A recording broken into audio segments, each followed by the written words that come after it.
زيانة aynen yaka yama qarqati bay bay bay geçmedin bir yana bak şunun yoktur da farkı harman seni ziyana aynen yaka yama qarqati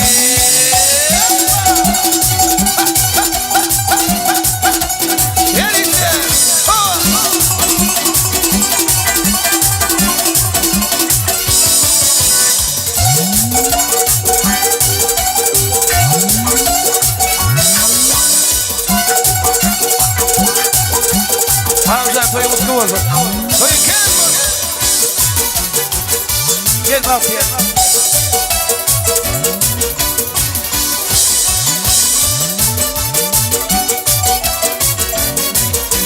Bundan yunua koydum biline varıp gitti kargala diline İlkimekte yadı tüyün yarına tüyün yarı birbirine taş kaldı İlkimekte yadı tüyün yarına tüyün yarı birbirine taş kaldı Daşkani tüyün yarı birbirine taş kaldı Daşkani tüyün yarı birbirine taş kaldı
Yani adi tüvür yanına